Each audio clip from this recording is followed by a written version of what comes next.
Live from the Matt Morris Digital Studio here in Fresno, California. This is the Beem and Dean Show, episode 64, with the sports director of KC24, CBS 47, and the voice of the FCC Rams, Scott Bemis. I'm Dean Shiro. Welcome aboard. What a crazy weekend, Scotty. We got to start with the World Series Game 7. You and I were texting each other on Saturday night. I still don't know how they got it done, Scotty. I have no idea. Your thoughts? If you look closely there, you can see that Dean has a huge smile. He's laughing right now. There's a reason, folks. He's one of the biggest Dodger fans I know. Oh, man. There's only one other Dodger fan that's a bigger fan, and he's about 10 feet. He's right outside our glass. Right and you guys might see him in about an hour on Fantasy Sports station. Today, Kevin Mahan. But, oh, my God, yeah, Scotty. you know, I was just joking around before the show that I sent you a congratulations text like you're a player, and that always makes me laugh. Hey, congratulations, Dean! You know, on winning the world title. This is why fans should be able to have stock in teams, because then you could be owners, right? Like the Packers, right? Yeah, there you go. There you go. Then you can truly congratulate. But what are your thoughts on the game, really quick?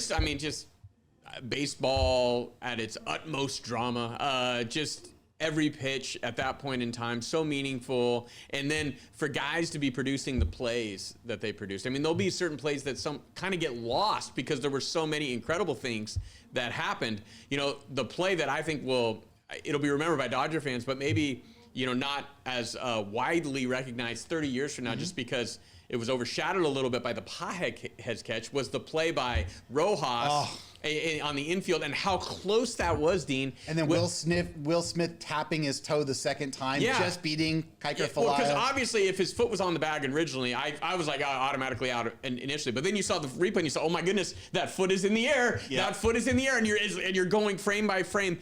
That was so close. Can you imagine losing it on that? I mean, they say sports is a game of inches. It is. That was a game of millimeters. At that point, right? Between a world championship or not. For the Blue Jays at that point. And then Pajes and anybody who ever, I mean, look, you can have your opinion on Dave Roberts, whatever it is. I've said on this show that I think he gets a little too much criticism sometimes. Yeah, and from yours truly, I'll admit, I do. I do agree occasionally in the playoffs. He's made some moves that have been a little bit too formulaic by regular season standards. Too analytical, maybe? Yeah. But I mean, every button the guy pushed. I mean, the fact that he put in Pajes as a defensive replacement, and then that happened, you know, for him to save the game, basically. I mean, who knows if Kike makes the catch. Yeah, Kevin and I were talking about that. I don't know. He might have, but Pajes basically said, I don't care if you're calling this ball. I don't care what's in between me and this ball. I am going through you to catch this ball, and that's exactly what he did. Kevin told me that Kike stayed down because he thought possibly the ball dropped. And then Pajes came back over and said, no, I got it. And they ran off together. So I didn't hear that story, but it makes sense, though. All right, well, like I said, with that being said, let's come on in hot.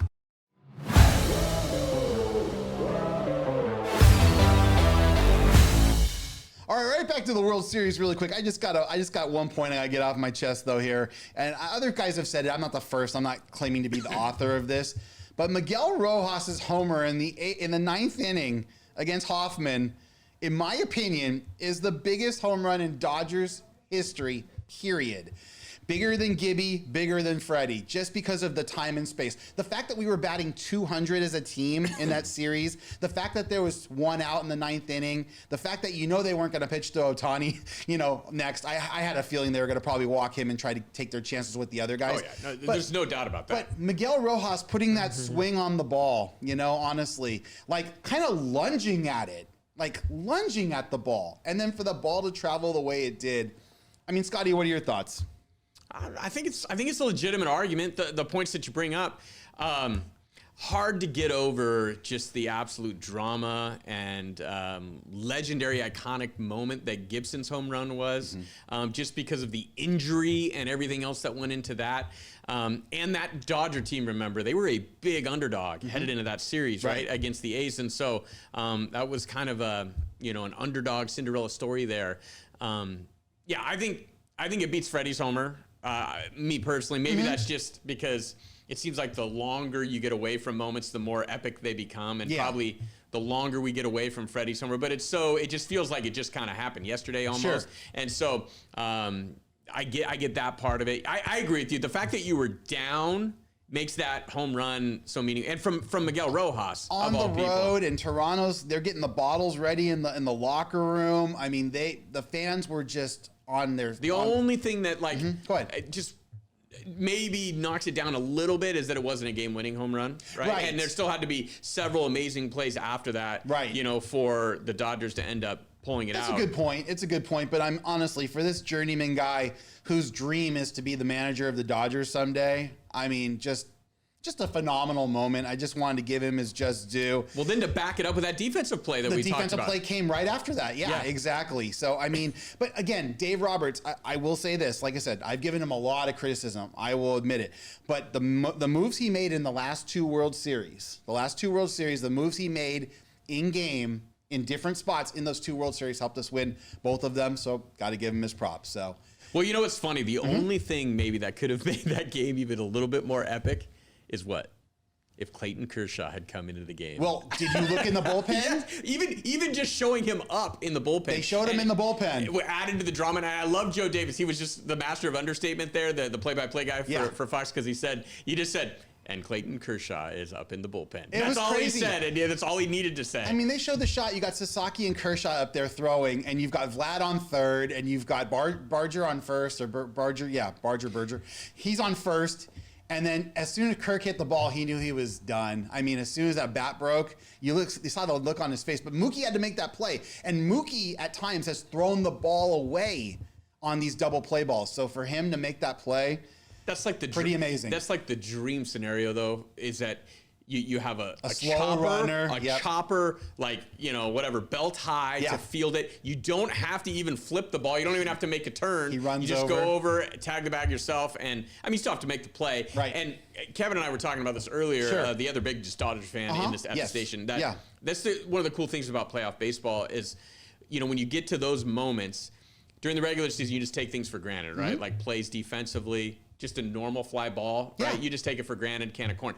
When you get to those moments, even if it's just a normal fly ball, you are seeing that ball into the glove as a fan, waiting for that ball to be caught, you know, with nerves, you know, flying through you. Bated breath. Because weird things happen suddenly in these moments. Absolutely. And so, again, that's another reason why that game was so great. I mean, look at that Phillies NLDS game where Pages hit the little nubber to the pitcher. You think, okay, he's got time to field it. He rushes and he throws the ball away, and the Dodgers survived that series. So just think of the swings that happen here, just because of you know, basically a half hour or 45 minutes of baseball. Yeah. Right. You're having a parade as we speak. Yeah. In Dodger Stadium. Yeah. Right. Toronto probably had their whole parade already planned. The city did, right? They have to. I mean, the city has to be prepping for all that stuff. So whatever hundreds of thousands of people would have been in the streets of Toronto today, but no, now they're not, right? Absolutely. Dave Roberts' legacy, you know, long term now completely flipped the other way, where he goes from maybe someone that people questioned in the postseason to now being an epic manager who, you know, who knows? I mean, maybe he gets in the Hall of Fame someday as a manager. I'm sure he probably will. You know, I'm sure he will now. Clayton Kershaw, just having pitched in this series, right? And then, you know, showing off his shirtless self on the postgame as well. And saying he hasn't run in 7 months. That was the best part. Right. You know, wins another world title, has a moment in the World Series, you know, a positive moment. Yeah, what a way to go out, by the way, huh, Scotty? What's that? What a way to go out.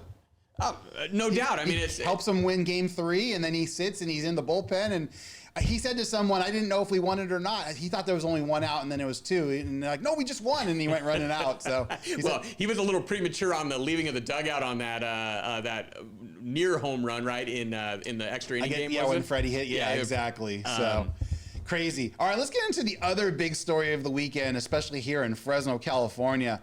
The Fresno State Bulldogs go into Boise and stun the Broncos with an amazing rushing performance. Matt Enns, again, another guy you can say, did he pull all the right strings? Now, I will have a couple questions about this later, but with you being our sports director, give me your take on the Bulldogs and beating Boise. Just kind of a weird game, Dean. You know, how often do you see a college football game these days where one team has less than 200 total yards and the other team only has 225 total yards or something like that? And that was Fresno State. The defense obviously dominated, but if you had told me before the game, Fresno State's going to throw for 35 yards, that they're not going to have a pass that goes from over 8 yards, I would have told you, okay, they lose by 20. Sure. you can't factor in health, obviously. That Maddox Matson going out, the Boise State quarterback early in that game. Never like to see somebody get hurt, obviously. But I mean, that was a huge factor in the game for the Bulldogs. I mean, he was the preseason offensive player of the year in the conference. They went to a freshman, a redshirt sophomore, actually, I think he was, a backup quarterback. Yeah, I believe he was, yeah. And he had very little experience, and he looked a little overwhelmed by the moment, especially against an attacking, aggressive defense in Fresno State. So here's the positive for Fresno State, obviously. Defense looks great. And no Thunderbird, by the way, too. They did it without Kavion. Yeah, the young man, the young redshirt freshman, Titus Kajabi, made some plays in his absence. That was great to see. Yep. The Dogs look to be getting a little bit of pressure on the quarterback still, which is great. I mean, the defense played well against San Diego State, too. I mean, they did enough for the Dogs to win that game. And then you found the running game to a degree. I'm not going to say that they were dominating with the running game, but they did enough. They were inept against San Diego State, though, rushing the football. I was on the sideline. I saw it. They were inept. For them to flip this thing in 7 days the way they did and at least have production, shout out to SJM's Brandon Ramirez. Go Panthers.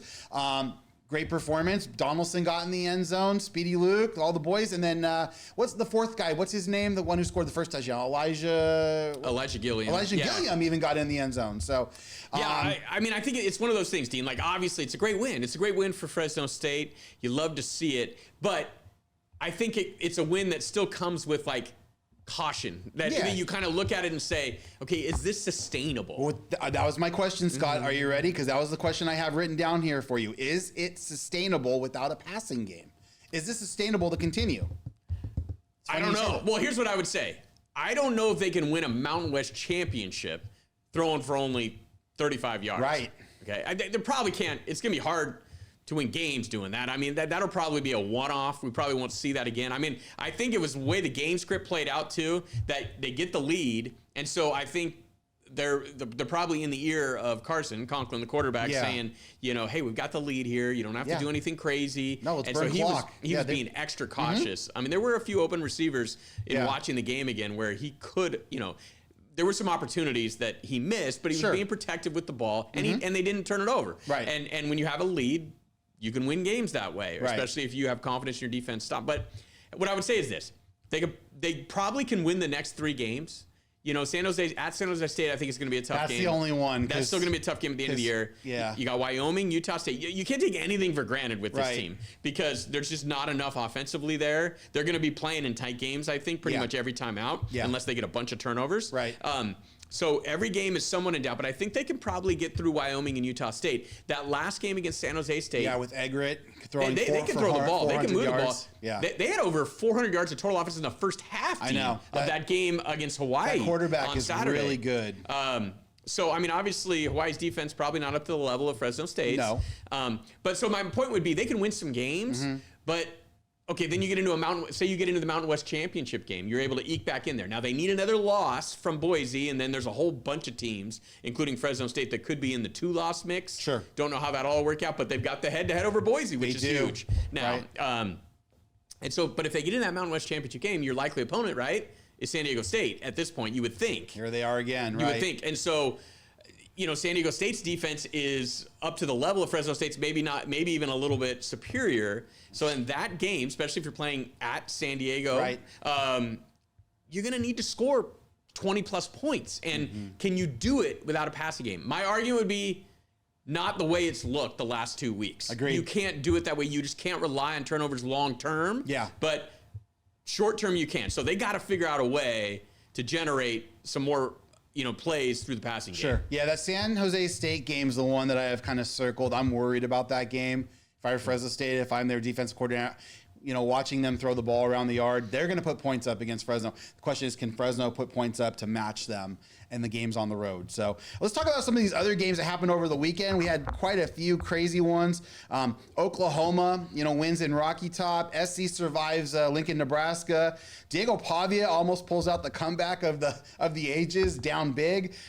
Georgia Tech and Miami both upset. And Hugh Freeze gets fired yesterday at Auburn. So that's kind of the synopsis, but where do you want to kind of go with it? Anything in particular that you saw? Well, I was happy for my Trojans. That was good to see. That was my dog that I thought might be barking in Nebraska, and it looked like they might pull the outright win there. So I was not rooting for the Huskers, but I was not surprised that they ended up covering the number because I thought they could win that game outright. They had a very good chance to late in that game. But you know, I had the game on. I wasn't watching it like play for play because I was working Saturday night. Game, guys. So yeah, he wasn't able to watch. Speaking of which, I got to tell you about that game. Yeah, really in a quick. minute. Did they win real quick? They won. Fresno City won on a walk-off 49-yard field goal at the buzzer against COS. 49 yards. To give head coach Tony Cavilla career win number 200 at Fresno City in his last home regular season game after being there for 27 years. How cool is that? Couldn't have happened to a better guy, by the way. That's we really love cool. Tony here. We love him. So. Really cool stuff. But yeah, in big time football over the weekend, Oklahoma. Gets back in the race. I didn't really see that coming. Winning in Tennessee. Vandy fell behind big. Texas tried to find a way back in that. Texas tried to give it back to them, but... Well, the funny thing is Texas is still in the SEC race at this point. We've kind of written them off, but they're still there. Yeah. The wild and wacky Big 12 and the wild and wacky ACC kind of continue at this point. Tough to see where that's going to go. I mean, it seems like there's so many teams in the mix. Yeah, I mean, in terms of the Big 12, BYU, Utah right there. Those two right now kind of look really dominant. TCU, Texas Tech got the big win at Kansas State. So Texas Tech's got a home game against BYU this week. Actually, College Game Day is going to be in Lubbock, so that's kind of a big deal. It's just a shame that Vandy fell behind so early because Pavia almost pulled it out. They actually had an onside kick. I don't know if you saw it. The ball stayed in bounds. It was squibbing. They had three Vanderbilt guys. I did see it, yes. Three Vanderbilt guys had a chance to jump on it, and they knocked it out of bounds. By the way, the onside kick kind of was resurrected this weekend. We had that one where Vandy almost got on it, and then we had the Bears-Bengals game where they got one too. We're gonna By the way, mention I've got a that. theory. I should have made Please. this mine coming in hot. Go ahead. On onside kicks. Go And ahead. my little brother's going to be smiling somewhere wherever he is because he believes in this. Okay.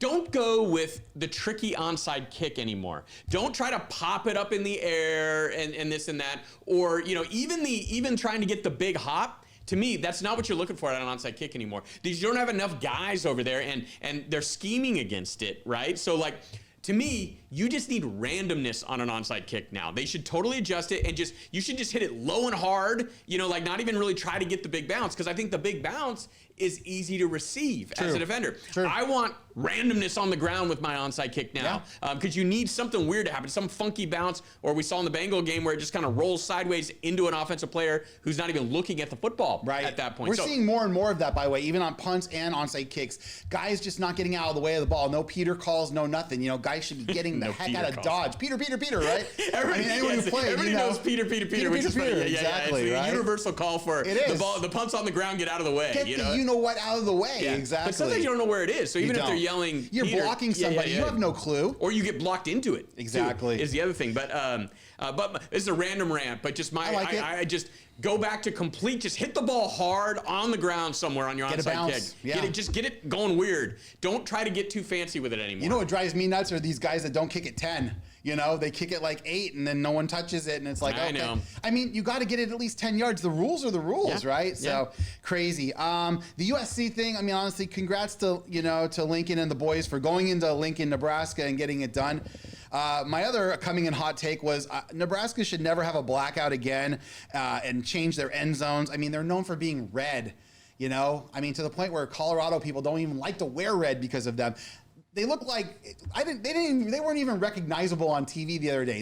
I don't know if you saw the game, but they changed their end zones to black. I did see it. They changed their middle logo to black. They changed everything to black. I didn't like it. The problem, tradition. I don't disagree with you, Dean. I didn't like it. The thing is, the players love that. I know. They love that stuff. They feed off it. Whenever Fresno State's wearing black, you talk to the players. I mean, they can't wait for it. Yeah, I get it. But, I know Nebraska's lost both of their games that they've worn black in. So maybe they'll reconsider. I have a feeling Penn State, years from now, might be looking back on this and saying, all right, thank goodness that Matt Rule got an extension at Nebraska and that we didn't end up hiring Maybe. him. I'm not an anti... Let's see who they get, though. I'm not an anti-Matt Rule guy. I just don't think that was necessarily the home run hire for Penn State. I'm anxious to see who they get. I'm anxious to see who Auburn gets now that Hugh Freeze is out as well. So, all right, let's get into a couple of these NFL games and we'll get into our money plays real quick. Cam Little for the Jacksonville Jaguars, 68. It would have been good from 73, Scotty. I mean, he nailed it. You know, in Las Vegas, the Raiders and the Bengals suffer heartbreaking losses. The Niners bounce back. Josh Allen and the Bills get a nice win at Highmark, you know, at home. What are your thoughts on the NFL? Well, first off, the field goal thing, there's a 70-yard field goal that's coming here soon. I mean, we got a junior college kicker Saturday at Ratcliffe Stadium, Liam Peterson. He's got a huge leg. He could probably make a 55, 58-yard field goal if he hit it, you know, well. Sure. And so in the NFL, I mean, these guys are making it look so easy. Brandon at this Aubrey's point. another one who just makes it look like academic. But well, and it's part of the reason I think it's some point the NFL should look at something to, I don't know, make it a little bit more difficult, you know, with field goals in some way. I don't know what the answer is. You want to make it like Canadian League and put it on the back put post? the arena Let's football put it league. on the back post, you know, make it go 10 further. Hey, that's an idea. But how about the arena league where you have the shorter you know, space between the uprights? Maybe have a back post behind the end of the end zone, so like even the field goal's even longer than where it is now is what I'm trying to say. Well, like put it like towards where the stands are, you know? Well, like at the end of the games, which I like the kickoff returning. Like sure. I want to see kickoff returns. But usually teams are getting out to about the 30, 35, you know, like if it's returnable. I mean, you're looking at like one first down, and then some of these teams are in field goal range, basically. That's pretty much what happened to like the Broncos and the Raiders yesterday. I mean, they pretty much Mostert for the Raiders returned several of them within Jaguars territory. So let's talk about our own hometown boy Josh Allen a little bit. Great performance. I mean, honestly, you know, he kind of let you know, his running back do the dirty work there to get him down there, and then he just kind of got over the goal line a couple times. But the nice win for the Bills. You know, some really good passes. Where have we heard this before? The Bills beat the Chiefs during the regular season. Yeah. Hey, look, you better. It's much better to win this game than lose this game because now you got the tiebreaker over the Chiefs. Yeah, you do. There's a chance, you know, if you keep winning, you know, that eventually maybe that AFC playoff race will have to go through Buffalo, which, you know, would be difficult, you know, for teams having to go to Buffalo, especially you know, in late winter at that point, or early winter in Buffalo. You know, I think with the Bills and, you know, again, monitoring the game somewhat, but I was listening to it a little bit, and it sounds like Joey Bosa is really making an impact with the Bills. And he is. I don't think the Bills' Super Bowl chances this year are necessarily going to be decided by their offense. Like, I don't think it's going to be determined by Josh Allen or James Cook or, you know, the rest of those guys, because we know what they are. Right. They can get it done. Now, sure, sometimes you have a little better performances than others, but ultimately the Bills' defense is going to have to step up and prove they can get stops, you know, against the likes of Patrick Mahomes or, you know, the Lamar Jacksons of the world when they're in there. And they seem to be making more plays. Joey Bosa seems to have found some new life there. They seem to be getting some pressure on the quarterback. Yeah. They seem to bother Mahomes yesterday. It did. No, the pressure bothered him. It did. And that's a great sign for the Bills because, sure, you can, you know, it looks great when you're putting up 40 points or whatnot, but ultimately the Bills, you know, they couldn't get a stop in some of these wins or some of these losses to the Chiefs, right? Yeah. Let's touch on that Bears game really quick. The Bears-Bengals game where, you know, the Bears looked like they were dead in the water. You know, the Bengals came back, scored a touchdown. What a wild game. That was a wild game, right? I mean, honestly, we had some crazy ones this weekend. I'll say this about the Bengals. Yeah, go ahead. The Bengals, I didn't mean to interrupt you, Dean. No, sorry, you're good. You're good. That, you know, sometimes the worst thing that can be is when you're losing and you're boring.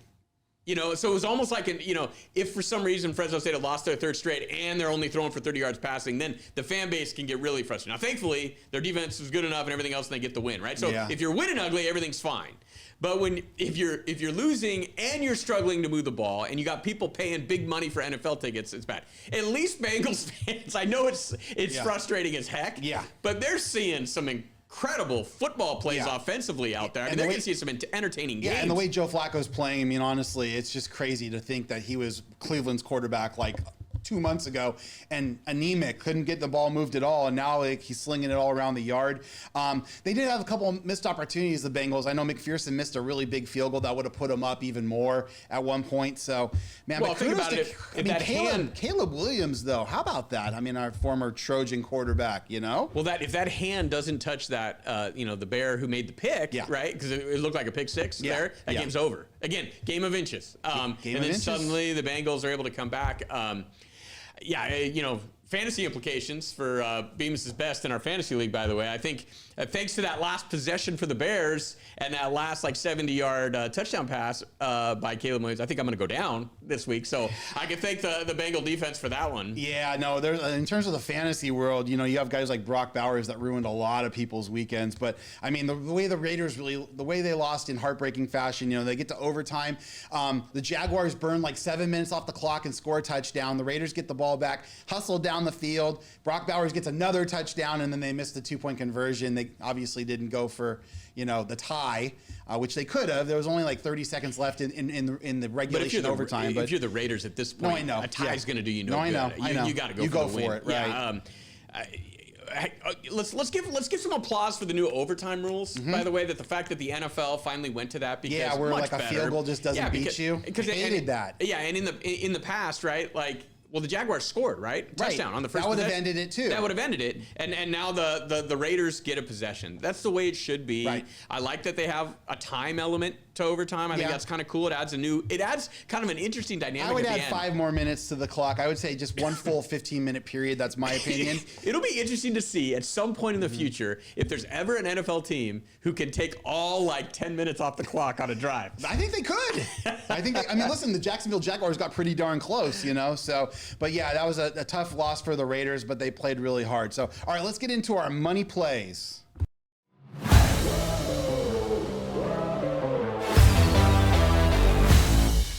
All right, Scott, you have about 3 minutes left. Just want to get in our money plays real quick. We wrapped up the month of October. For my man, Scotty, unfortunately, zeroed out again. He gave it his best. Honestly, it looked like, Kansas State got off to a hot start against Texas Tech. They were up 7-0. San Diego State, and then obviously the Tennessee thing. I went for it. I went for it all too, in. and I didn't do a whole lot better. The Dodgers kind of saved me on the futures parlay. I left a little bit of money in there, but I had a bunch of stinkers too. Honestly, Colorado. Oh, what a miserable performance that was. Troy didn't cover for me. Houston lost at home. It was West Virginia was the team on that money line. West Virginia was a 21-point underdog, and they went into Houston and won. They dominated. How about honestly, the Lions losing at home to the Vikings. You had the Packers losing at home to the Panthers. So, Scotty, it was just not great all around. But basically, I'm up 4 months to 2 on Scott now. And we're going to call August a tie because we both were over $1,000 is what we kind of do. So, all right, I'm just going to show my picks really quick. I got quite a few here just to go over. I got tonight, give me the Cowboys. I brought it down to 2.5. I teased it down to 2.5. Took a little less odds, but it's $50 to win 34 and a penny. $25 NBA parlay tonight. Give me Timberwolves money line, Knicks money line, Celtics money line, and Rockets money line. All heavy favorites, basically for even money. Give me the Lakers 5.5 point underdogs in Portland tonight on a back-to-back. They won last night against Miami. The Kings, I bought that one up to 14.5 points against Denver. I think it was around 12.5. And then the Rockets are a 9.5 point favorite against the Mavericks. I like Dean. We're buying up NBA underdogs at this point. No Anthony Davis tonight. So Anthony Davis is injured again. So 10 for 31. I've got an NHL one in there, just some favorites. And then college basketball's back, Scotty. So I got a couple college basketball parlays there. Give me Arkansas, John Calipari, 26.5 point favorites against Southern. Syracuse, 21.5 point favorites for my man Paul Loeffler.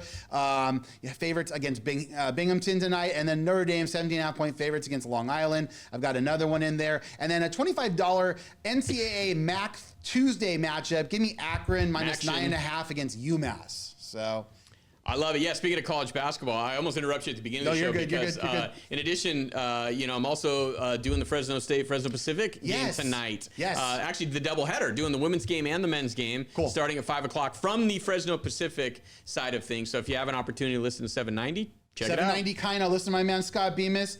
Any last thoughts? Got about 15 seconds. 15 seconds. Hey, guess what? I made money today because I didn't make a bet, and I've got $1,000 for Thursday now to work with in fictitious money. Now he's going to fire away, though. He's going to fire away Thursday, guys. Promise. All right. On behalf of Scott, I'm Dean. This has been the Beam and Dean Show.